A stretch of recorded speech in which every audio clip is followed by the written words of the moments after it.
Welcome back. And if you thought that your family weddings were a mess, then imagine watching your brand new husband or wife, but husband in this scenario, get their toe cut off right after you just got done walking down the aisle and having your wedding reception. And not just getting it cut off because he's having surgery or something like that.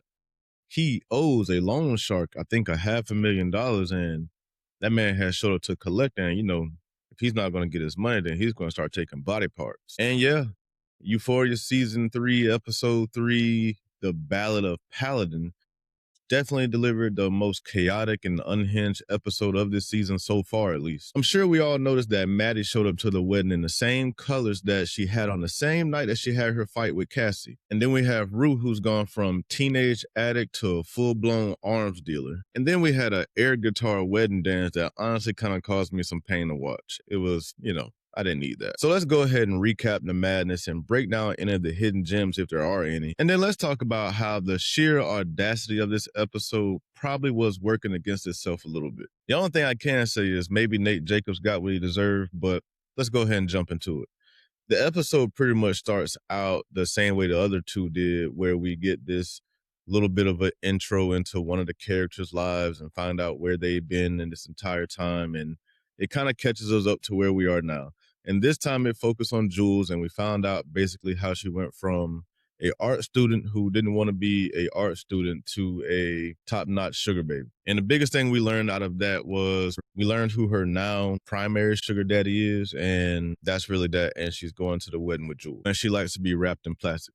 But anywho, we finally arrive at the event of the season, Cassie and Nate's wedding. We clearly see the anxiety all over Cassie because she's not being done any favors by anybody. Nate didn't come home. Her mom is giving her crazy speeches all the way down the aisles.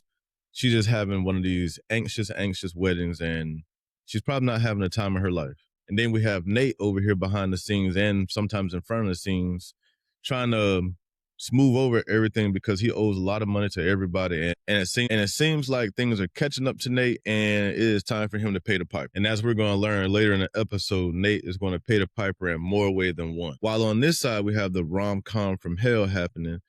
On this other side, we have Rue, who's gone from, like I said earlier, teenage addict to full-on Nicolas Cage Lord of War. She's out here selling AR-15s, AR-27s, and giving all Alamo's Mexican buddies, all of these weapons. And, I guess it's all justified because they're going to Mexico. So who cares, I guess. But Alamo is still fuming from last week's episode when, he was called a pig and other things. But that same pig got returned back to him. He shot the damn pig in the middle of the strip club and traumatized all of his strippers. So not sure how that business is going to fare, but I'm sure he'll get back on his feet. And this just puts Alamo in another situation where he just wants to send yet another message. But going back to the wedding, and the absolute peak of the episode was when Nate was carrying Cassie over the threshold. They had their little argument at the wedding. They made up in the limousine. They were going to go home and make love upstairs. But they're not really going to make it upstairs because as soon as they walk in the house, then his henchmen are sitting right there, and Naz is sitting there enjoying some dessert, and his henchman basically starts kicking Nate's ass. And yeah, Cassie, she's an innocent bystander in this situation, even though she gets a broken nose out of it. And, she is reminded that some people in this situation die. But Nate gets the absolute brakes beat off of him, and from downstairs to upstairs, drugged back downstairs, and everything in between. And he'd cap it off with amputating his toe and letting him know that, we want our money. And then we have Cassie just sitting there on the floor, bleeding out of her nose, her makeup running, and Nate's mutilated and beat down. And all of this is on their wedding night. And it's extremely dark and it's pretty hilarious, but Nate may have had this coming. So I do want to break down some of the hidden gems, like I said earlier in this episode, because there were some themes that were explored, in my opinion. The overarching theme in this episode was animals in cages. We saw the snake in a cage. We saw the paladin in a cage.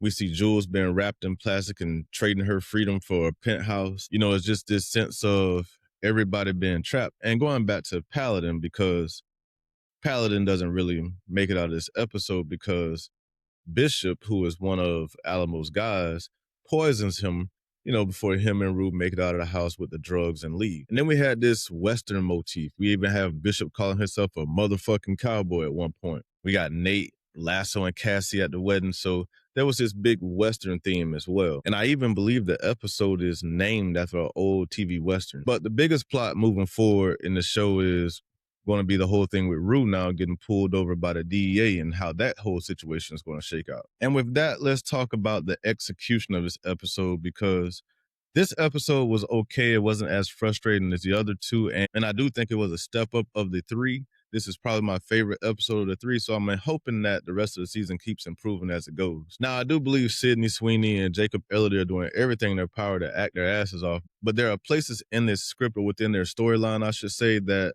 are kind of failing them a little bit.